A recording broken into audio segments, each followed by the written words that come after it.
Welcome to episode 84 of In Touch with iOS, a podcast that talks about iPhone, iPad, Apple Watch, Apple TV, and related technologies, plus tips, apps, and gear.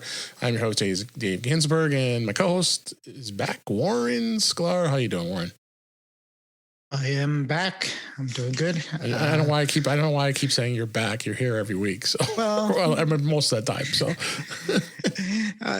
I'm back to the kitchen table. Back to no good. Yeah, I am back. How are you? I'm doing good. We're I'm coming off of some meetings at work the last couple of days, so did some training. So I'm kind of in a training mode. Had some fun doing that, and we're recording this a day early, and then of course we're going to be doing Guy's show after this. So that's going to be interesting. So we'll have our perspective of what we talk about today, and on this show, and see what happens on the other one, right? So we got some great stuff to talk to you about all night. What's that? So we'll be talking all night. Yeah, well, we'll keep it brief. At least on someone else's show. No, we love you, Guy. Yeah. Don't ever think that. We love you, Guy. So we got some news to talk about this week. It's beta time again. I figure, I'm gonna make that a topic. I always made it a news story. I just said, we're all both on the cutting edge. Well, I use it on devices I don't care about. You put it on devices you do care about. But we'll talk about that. And I thought I'd talk a little bit about iOS 13 security and some settings with that. That's some topics, and got some tips in place here. And we'll just keep cranking here and see how things go here. So first story was Disney has surpassed 28 million subscribers since launch, which I find that to be crazy. They just started, November was it? And yeah, they got a late start. This was a story in The Verge.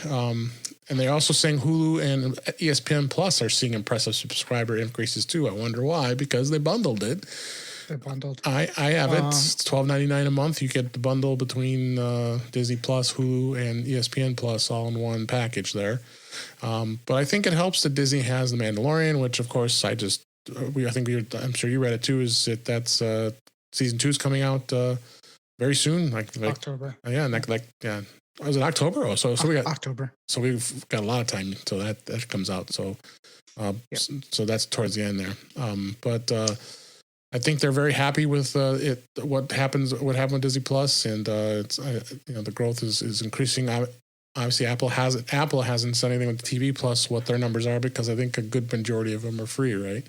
Because of their new devices.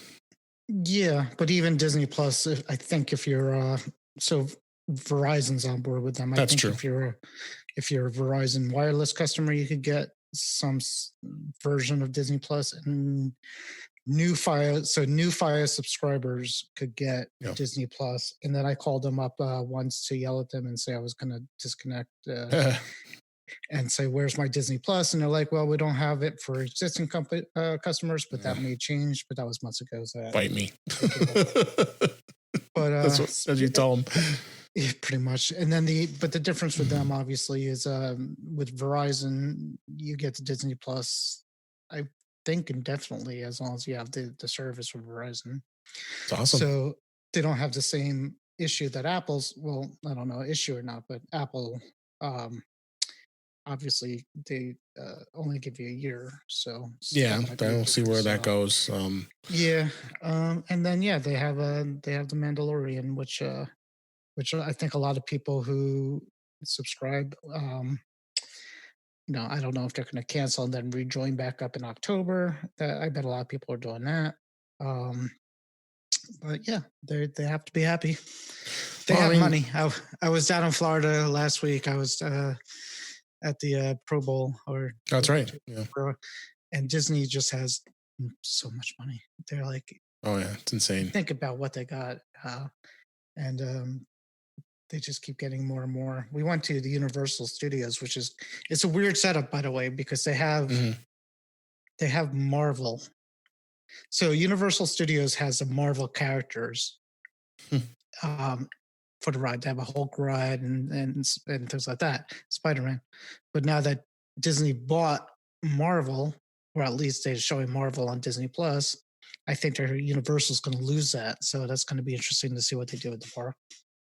Yeah. Oh, yeah, for sure. And In fact, I forgot and don't have it in the show notes, but I think I'm going to put it in there. I think News Plus, the person that was running that has stepped down, so it's going to be interesting to see where that goes. Because I unsubscribed from it because I just thought, $10 that's a lot of money for most of the stuff that's out there. And yeah, I got on Mac Rumors. I'll put a link show notes for that one. The head of business had stepped down after a lackluster start with News Plus. Not surprising, and I believe I've read places that why isn't this being bundled? I mean, it really should be. You're really going to have, but the problem is they've got all these 200,000 people, all the different magazines and the Wall Street Journal, all these folks, and they're not going to want to have this bundled to make it even less, getting even lesser money than they already are. So hard to say where that's going to go. What you think? Yeah, I mean, for the publications like Wall Street Journal, I think they still kept their own paywall. Yeah, they did. Yep. So it's not like for them, they're not gonna do worse. It's not gonna hurt them, I'm guessing. Yeah. Because they still have their own subscribers, and then whoever comes through Apple. But it's going to hurt Apple because they need to pay all these people for their content, and if people are subscribing, they're not going to be able to do it. So, like you, we have it because my wife likes the Wall Street Journal, but it's limited. If we dropped it tomorrow, I wouldn't bat an eye or cry about it. Yeah, it's definitely my least favorite. Well, not my least favorite, but it's on the bottom of the list of services. Not subscribing to Arcade either, so I'm not a gamer, so it's the same thing. That might be tied with the news. I mean, Ashley, if somebody asked me if I'd rather have Arcade or news, I'd say Arcade. Okay. Personally, but I'm not a gamer, so I probably would lean more towards the news because I get obsessed with looking at magazines and stuff, but seek out the free ones. But the article did say that Apple is said to be looking for a notable name in the publishing world to take over for this gal, Liz Schimel was her name. Is it going to be a Murdoch? Well, somebody who knows the publishing business, I would think. Murdoch. I mean, Apple's been smart looking for people. Yeah, supposedly the woman who they hired, that she was in with the company. She had a good Rolodex of people. So probably she was hired so she could, her job was basically relations between the publications and Apple, right. And then I think she did something else. So I think they just used her for contacts. Very possible. So the combination of subscriptions there, going from Disney Plus here to the News Plus for Apple. So we'll see how that goes. Other story caught my eye was Apple updated iCloud.com with a proper mobile website for both iOS and Android, for that matter. This is on The Verge. Apple updated its website because it was always, every time you went to iCloud.com, you had to go right on your iPhone. You had to go right to the iCloud settings. You had no choice. Yeah, it wouldn't let you. Yeah, it wouldn't let you so they apparently decided to change this. I haven't even tried it yet. I'm going to do it right now as I talk here. But the article did say that it's going to allow you to do it. And you tap continue. It does ask for your Face ID from your mobile phone. But it then brings you to the web-based settings, which is awesome. You never could do that because it would make you go to the photos, notes, reminders, Find My iPhone, the apps that are actually specific on the iOS device. And of course, on Android, you couldn't do it at all. I mean, I think I don't think it even worked. I think the other good thing about too is you could log into a separate iCloud right from there too. So there's been instances where, I would be, I would need to log into my wife's iCloud for something, and rather than having to, I only have my phone with me, so rather than having to sign out of iCloud online Yeah. and doing all that thing. I could go on the website and do it that way. Yeah. And get what I need. And like I mentioned, notes, photos, reminders, and Find My iPhone, Find My other iCloud services like Contacts, Calendar, and all the iWork suite, like Keynote, Numbers, and Pages. It would not be available through the web-based lookup on an iOS device or Android device right at this time. But it's possible that Apple may add that in the future. I wouldn't be surprised if they didn't do it. I mean, it would only make sense. Yeah, I posted something actually kind of funny the other day. In one of my groups, somebody in one of the other Facebook groups said, can I get my iCloud data on my Android phone?" And everybody kind of laughed and laughed and laughed, and then all of a sudden, now he can. So the joke's on us. No, Apple is starting to embrace Android in more and more ways. I mean, they released a music app, so you can actually do Apple Music on an Android. So I'm starting to be impressed the fact that their services are more important for everybody than it is for just iOS or Apple. Yeah, but the Apple lovers don't like that. They don't, but you know what? Reality here. Gotta keep the stockholders happy, which they have, because stock still keeps going up and up, and their investors happy as well as but we have Apple devices. They shouldn't be able to watch the morning show. Come on. I don't think they haven't done. They do. They don't think they did Apple TV. Oh yeah, they did. Yeah. Is there Apple TV on Android now? Oh, is there? I don't know. I don't know. But there's Apple TV on everything else in the world. I think I could get Apple TV on my refrigerator if I tried. You probably could. I mean, if you hack it, maybe. I'm gonna check. Oh my gosh, is it on here? No. Okay, no, it's not available. It's only Apple Music. So at least that's a good thing. They kept that strictly to everything else but Android. Your smart TVs. It will get there. Yeah, wouldn't be surprised. I mean, Android tablets are pretty much a bust at this point. So you aren't seeing too many of them anymore. So yeah, we'll definitely see where that goes. So other story: Apple now offers iPhone repairs in the comfort of your own home. Finding some great articles here on The Verge. They started offering a new repair service. One of its authorized service providers will come to your home or office to repair your device. The service, which was first spotted by Mac Rumors, can be accessed through the Apple support site, where under certain circumstances, you'll now see an on-site repair option in addition to existing in-store and mail-in services. It's in select locations, I believe. Oh yeah, it's in the big cities, Chicago, Houston, Dallas, New York, and Los Angeles, of course, and San Francisco, of course. So those are the cities it's got so far, and it'll cover certain kinds of repairs like broken screen, things like that. What do you think of this? I definitely don't want that job. Yeah, have to go to someone's house and find a place to sit down. Go to somebody's house and repair somebody's phone while they watch you. I don't know who they would offer that to and why. It's only people in those certain cities, and it'll depend. I guess it's specific to whatever the repair is. So, right? Do they have to pay extra for it? They do. That's the one thing it says. It notes that there is this quote unquote on-site visit fee, which may be charged in addition to the regular repair costs. So who knows how much that's going to be. I mean, I can see that it is a lot more convenient, but for a much long period of time it's going to take for you to arrange to be home and making the time for it, I would think you'd have just much better experience just going to an Apple store. But there are many people out there that aren't near an Apple store. But for right now, well, I'm also thinking people who can't drive and elderly people, I guess, might have been tired of listening to the people who's like, well, I can't get to an Apple store and Apple, blah blah blah. So far, it's just iPhones. I don't think about it. Don't see anything mentioned on iPads. Definitely not Macs. So we'll see where this goes.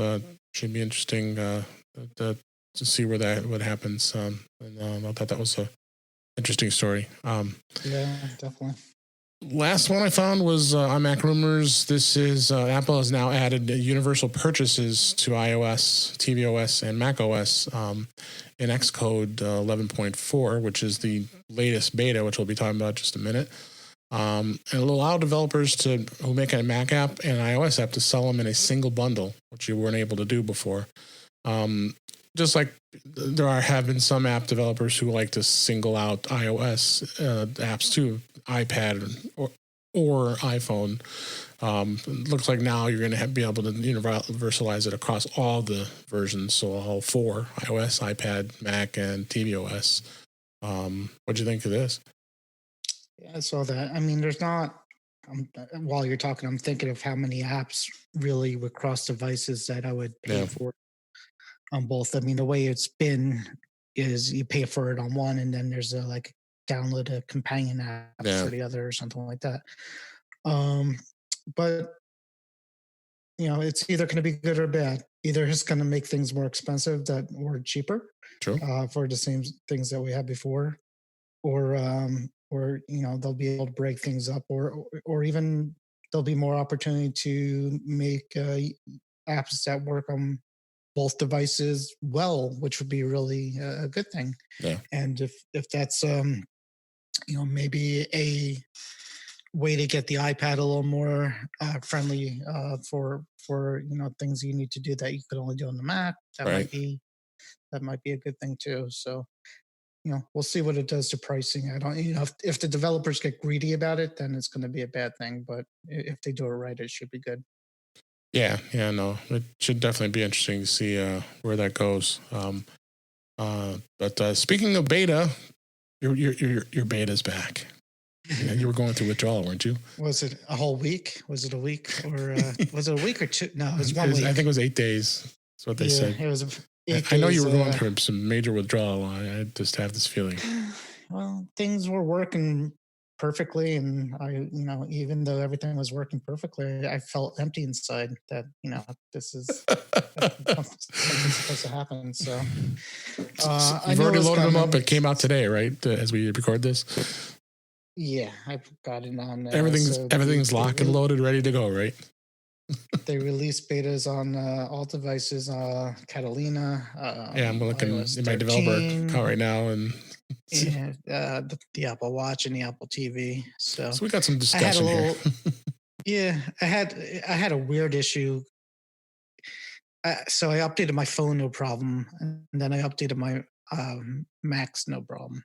And then I went to update my iPads and my watch, and then it would get to a certain point, and then it would say,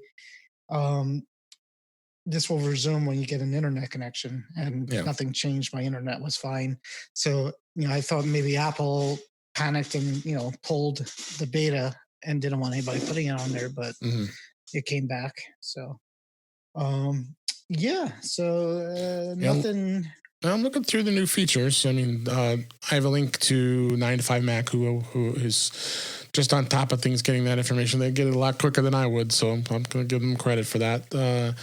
And looks like we just talked about the developers and bundling, so single purchase. There's a new feature called Car Key, which is featured in iOS 13. This is iOS 13.4. We're in beta 1.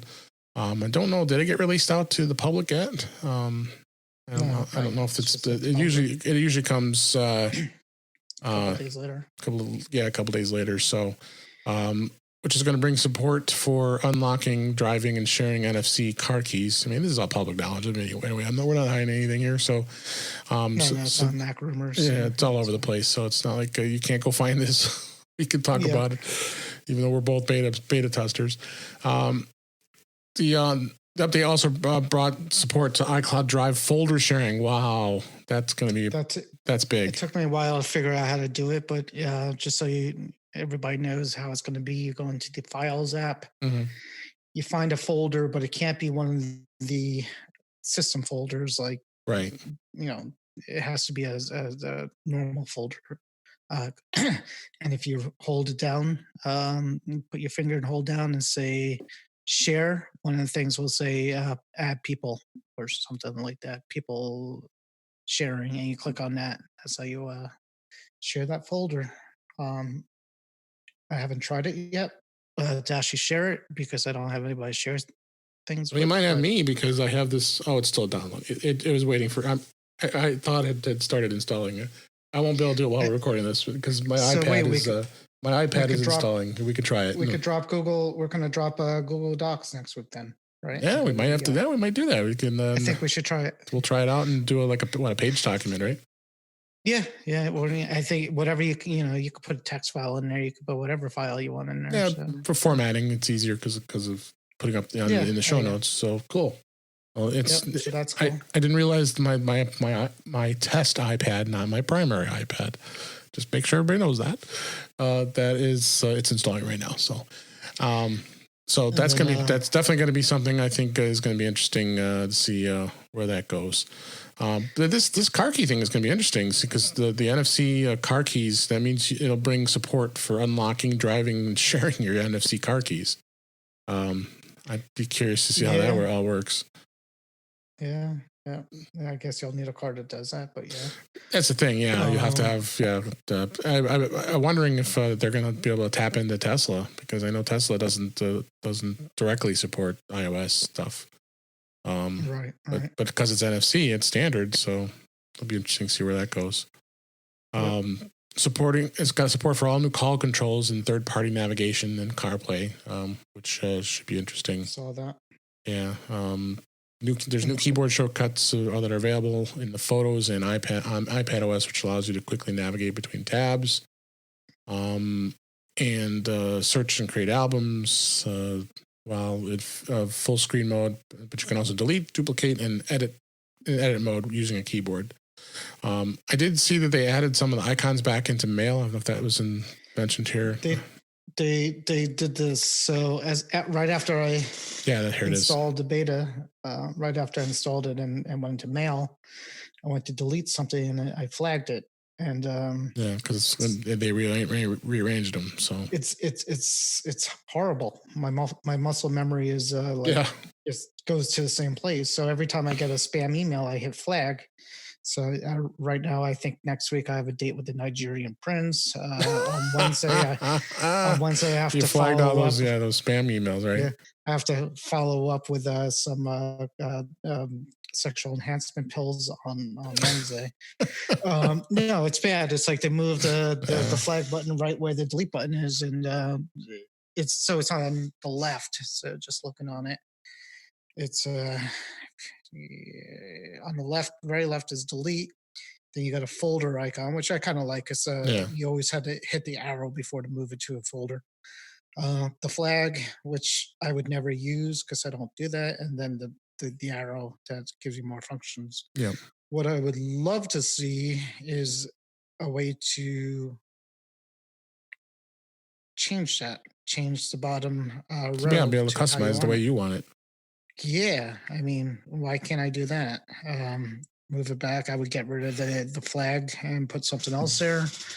But no, that's what we get. So well, it's beta 1.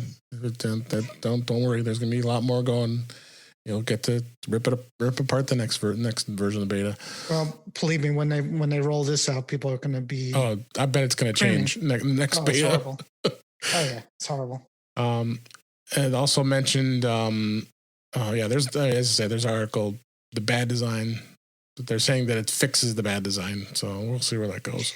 Supposedly it was like this in iOS 12 or 11. Yeah. It was iOS 7. So not the iOS 11. Yeah. I don't remember looking like that. Federico Vitucci, he noted, because he's the shortcuts guy, that they're adding a new Shazam action in shortcuts. They'll let you run it in line using the mic to recognize songs instead of you'll get much richer results, and it'll give other different metadata like a music URL of a song. That's pretty cool. Since Apple bought Shazam, they're doing more and more things to integrate that service with the music more than ever before. Don't you think? Yep. See that. And then what the next one is iPadOS hardware key remapping. Yep.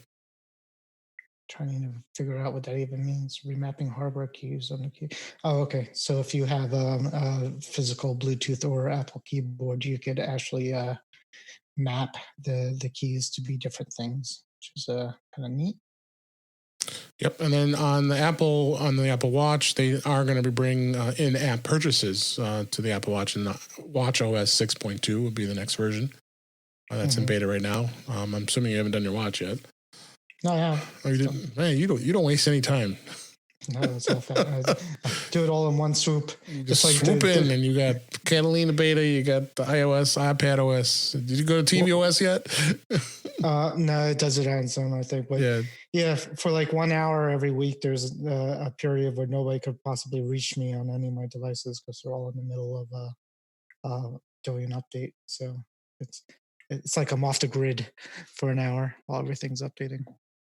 So while everybody listens to us talking about betas, I can always put that disclaimer out here. Proceed with caution. Do not install beta software on a device if you want it to be working properly. I can tell you, there's nothing on this beta that I would rush out to do right now. So if you do public beta, either make sure you have multiple separate devices like I do, or just wait, because you'll thank us later. Because that's what beta testing is for. It's for testing things, and you can easily not have a happy device if you were not you're not being smart and don't install them. So, but since Warren's on the show, it's always fun to talk about. So we'll continue to have that session every time there's a new beta that comes out. So it's fun to get a sneak peek of what's coming, which is the only reason I do it, basically, and because I'm pretty good at being, I could figure out a way to revert most of the stuff back. The watch, I tell people that's like a tattoo. You don't want to do it. That's permanent. So I'm always cautious with the watch, but for the most part, with the iPads and the iPhones and you the always Macs, can revert back, right? There's always a way to revert. Take a backup. There's nothing that you can do that would break it. Yeah. So let's talk a little about security. We don't talk about security too often. iOS 13, and it's and any device that's running iOS for that matter is probably one of the most secure in the world. But there are some settings you may want to change in order to keep it even more secure. The first thing you can do is you can disable the Lightning port for data transfer, because that let's say someone picks up your phone and they they have a Lightning cable and they can plug it in their computer. Well, they could easily transfer anything off if you don't have this port disabled, and you can always re-enable it later if you have to use it for something. Do you use the transfer at all? Do you ever have to transfer stuff? I don't do it very often. Not a lot, but I don't turn it off. I mean, it's not terribly easy. If somebody gets your phone, it's still going to ask you to trust and put in your. But it's something good to know. I mean, of course, if you're walking and you lose your phone, and then somebody happens to have a gray key box sitting around, they might be. And even the other thing to be aware of: plugging in your devices into any unknown USB port for charging can be a security risk. That's why when I see those stations that are, especially I remember when I was at CES, they had those stack stations that you can lock it in your phone into the little compartment with a key or whatever it is so it could charge. I have no idea where that's plugged into.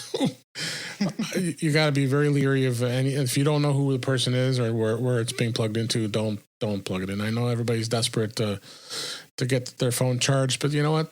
That's why we talked about a couple episodes ago about having portable batteries. They're so cheap now. Make sure you have one of those with you.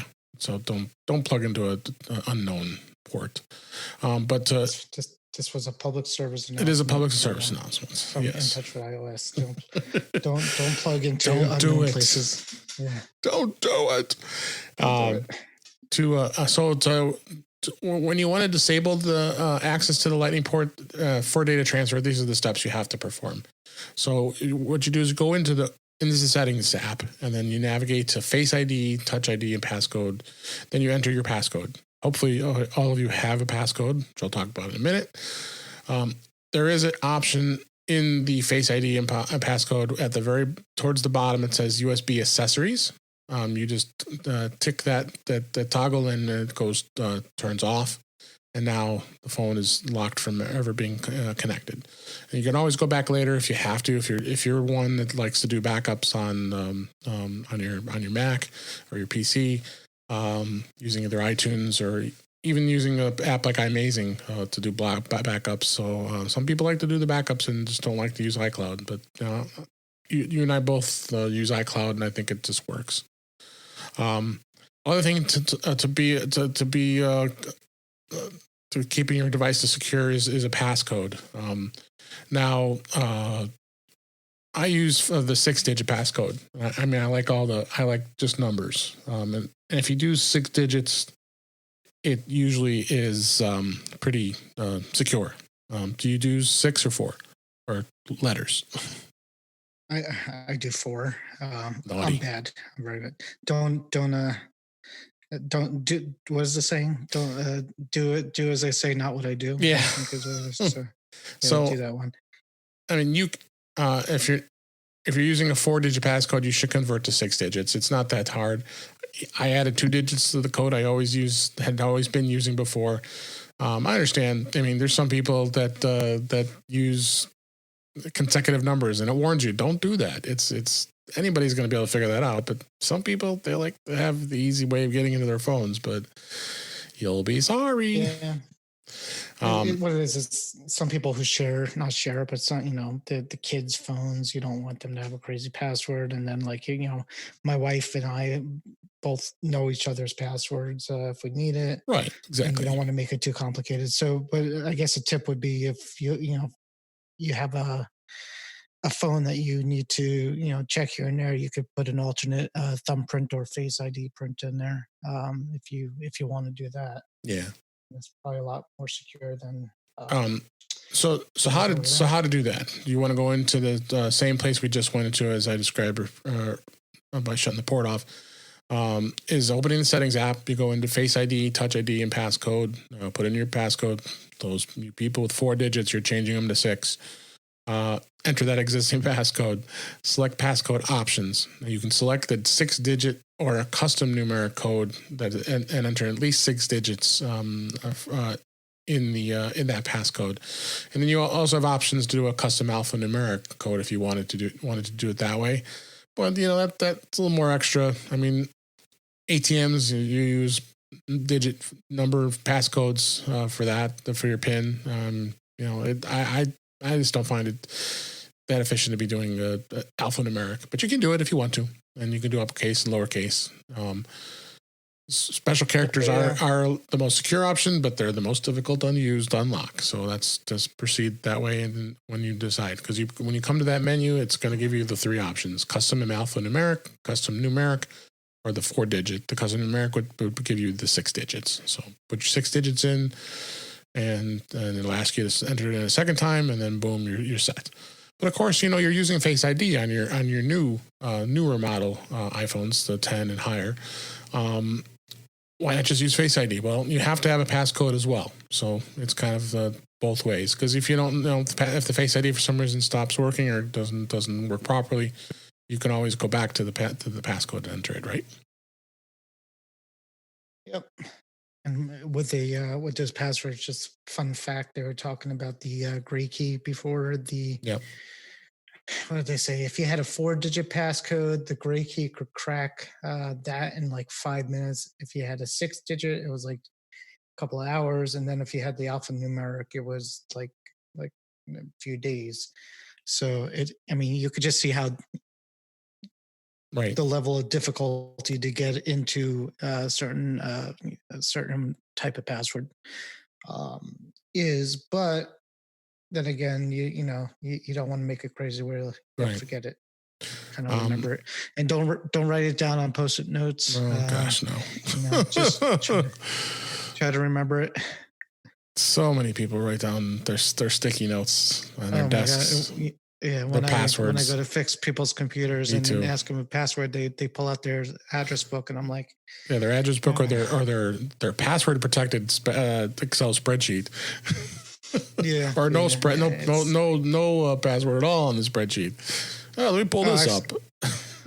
I've seen it. Yeah, I've seen it right. Like people have a file on the desktop called passwords that's not password protected. And, it's kind of a giveaway. And then it's syncing on OneDrive or one of your cloud-based backup systems, and of course that file's right there in plain view.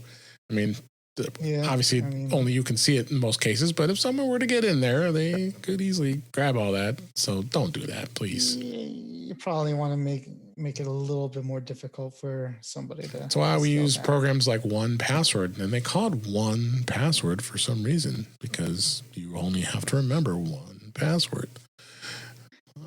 And just a shout out to our friends for 1Password. Yeah.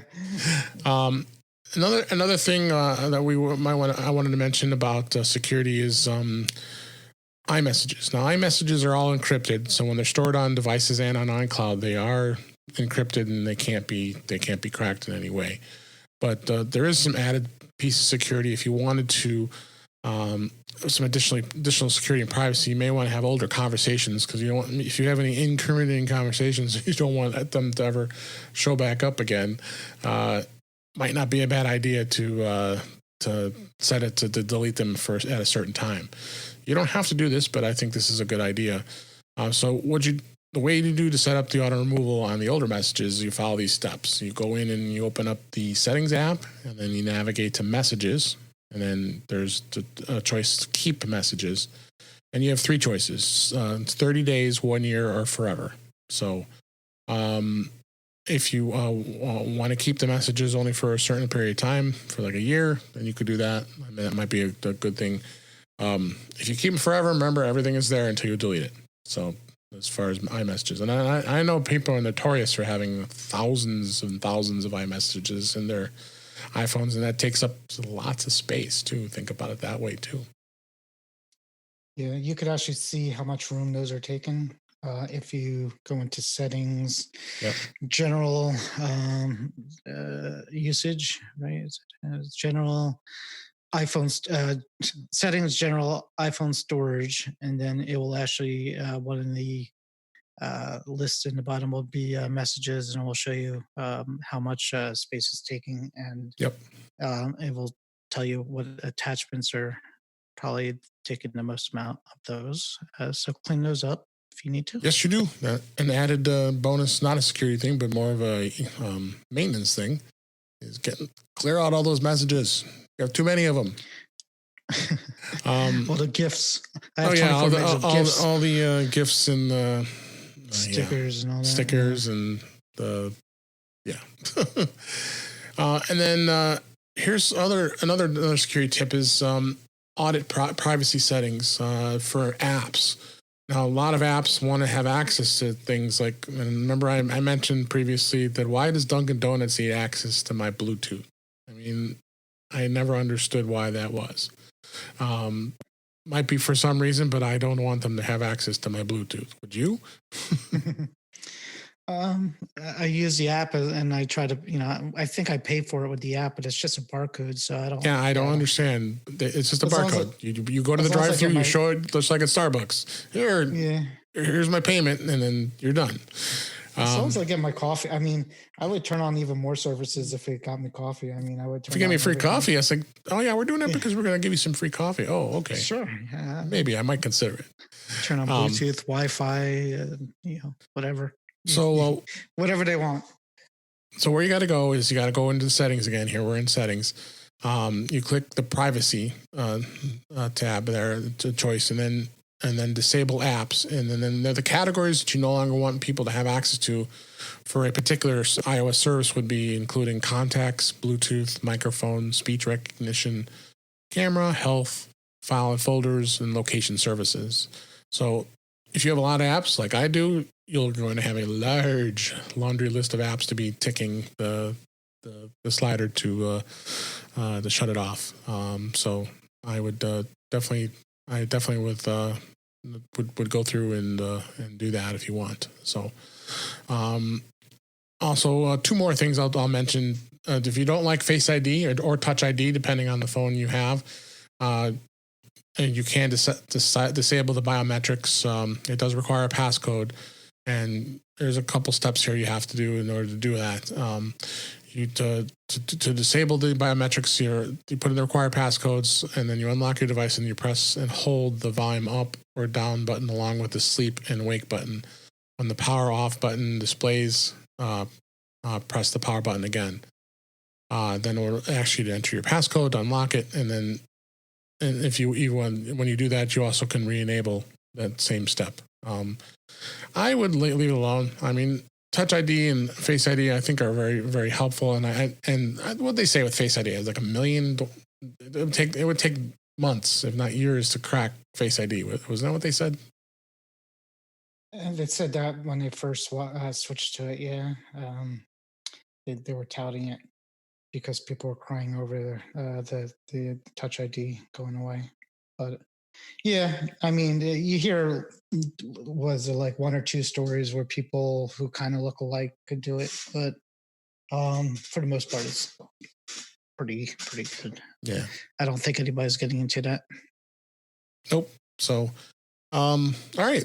I hope that was helpful. A lot of security discussion, but it's always good to I know we've talked about it many times, but it's something you definitely should be aware of when it comes to keeping your device secure. So, let's move on. I wanted to talk a little bit about the photo formats on the iPhone and clearing up everybody understanding what that's all about. We've talked about this before, but you know what? I happened to help somebody at my office and to talk to her and said, you have the HEIC format, but unfortunately, when you send the photo over to your PC for work, you can't convert it because Windows, of course, doesn't have built-in converter. So why would you want to do that? You got to convert it. And unfortunately, when it forwards over, and especially if you use something like OneDrive to forward it over, it's going to stay in the HEIC format. And a little bit of background on what that is. It's these are images that are more compressed in size. So for those of you who have less space on your iPhone, like a 64 gigabyte, it does come in handy because it does save a lot of space on photos. Have you noticed any space savings with these files? I have not personally, but I mean, I've seen the raw.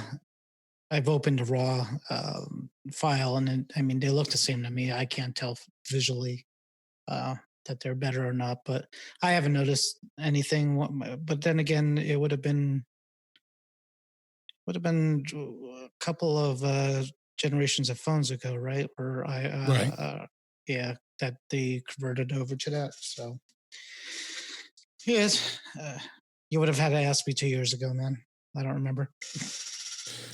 True. And what I would do is JPEG and HEIC format is pretty much, the same quality. So why not just set it to JPEG format to begin with? I mean, it'll stay on there. And if you have a phone that doesn't have as much space, I have a 256 gigabyte iPhone, so I don't think I have to worry about space too much.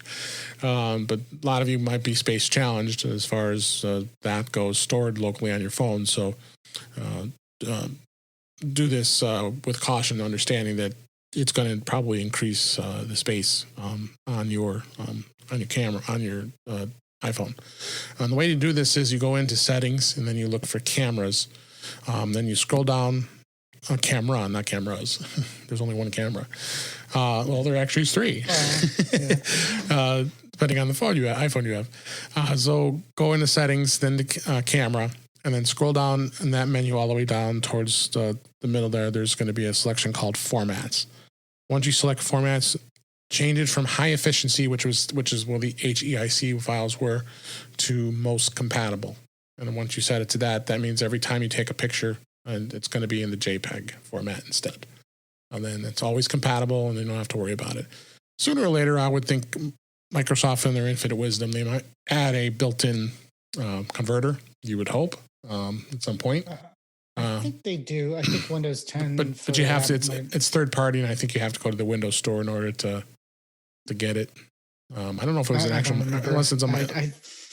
unless it is a Microsoft tool, and of course, a lot of companies are going to probably block it because it's not, approved for information security purposes. I'll test it out. I'll try to open one, but I can swear the last time I tried to open one on Windows, it just kind of on Macs, no problem. It's already built in, so you don't have to. If you're a Mac user, which I think what most of our listeners are Mac users, so it's probably not relevant for you because if you do send them to your Mac. And hopefully maybe you're even luckier and you work at a company that lets you use a Mac, then this doesn't mean anything to you because you can send those files over and be able to easily convert them over to JPEG for whatever you need it for. So be aware of that. The HEIC format is what Apple has now. Is when it takes those pictures by default. Let's see what else we have here. Oh yes. How to use the Apple Watch Noise app. Have you used the Noise app before? Yeah, it's fun. It's my son loves it. Because he doesn't like loud noise, but we'll be in a place where it's loud, and he'll just show me. He's like, "Dad, look!" He's like, "It's in the red." I'm like, "God, that's awesome." Yeah, great. And so what actually made me do it was when I was in meetings this past week, and we're in the foyer and there's 200 plus people in the foyer talking all at once, and it was so ridiculously loud. And this hotel obviously was echoing a lot of sounds. So I was curious. Let me pull this out. I haven't looked at this in a while, and I pulled up my my Noise app, and it was pushing 90 decibels.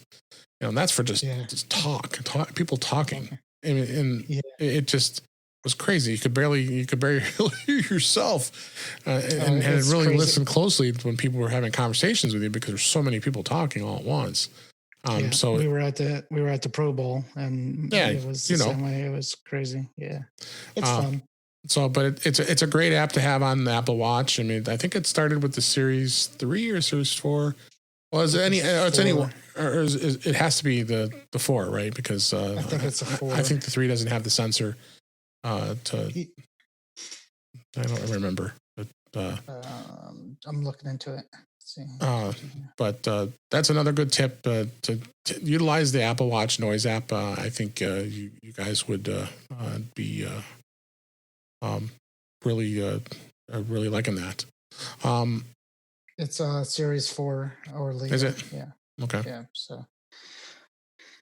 So if you want to set it up, you open a Noise app on the Apple Watch, you turn enable to turn it on, and then you can measure around you. And then you could also get notifications on it. So if it starts to get too loud around you, it will notify you that you're, in case you don't know that your ears are bleeding, your watch will tell you that your ears are bleeding. So speaking of ears bleeding, those emergency alerts and Amber Alerts, you have yours turned on? Evidently I do. Because all of a sudden there'd be a flood warning at 2:00 in the morning, and you'd be going, no, I don't want this. All local governments and agencies have send notifications about these things, like extreme weather, Amber Alerts, presidential alerts, warns you of a variety of emergencies. They are relevant and useful, but not everybody wants to receive them. I don't necessarily. I mean, I lived all these years without hearing those alerts. I mean, if I can hear the tornado siren outside my door, wherever the tornado siren is, when there's a tornado coming, and I can hear that. So, in Hawaii, they had a fake nuclear attack. Exactly. So I don't want that either. Yeah. So if I wouldn't have saw that, well, everybody else would have been panicking, but in Hawaii, Nearsafe sleeping quietly in his bed while everybody's running in the streets, setting things on fire. And this is actually an interesting place to go. If you go into settings and you go into notifications, if you scroll all the way down to the bottom, there's some government alerts. You can turn all of them off. There's 3 of them: Amber Alerts, emergency alerts, and public safety alerts. If you feel that you want to be safe and have them on, then by all means leave them on. But this is a way to turn all of those off so you're never bothered. I haven't had them on for quite a while, and unfortunately they don't have I don't think they have a do not disturb part of that. But it does not work with it. What's funny is when you go like into an office after like it happens, and like everybody's like, "Did you get that? did you get that big alert in like 4:00 in the morning? Oh yeah, I got that alert. So I woke up. I can't sleep, and it's a water cooler moment. And it's just like a flash flood watch.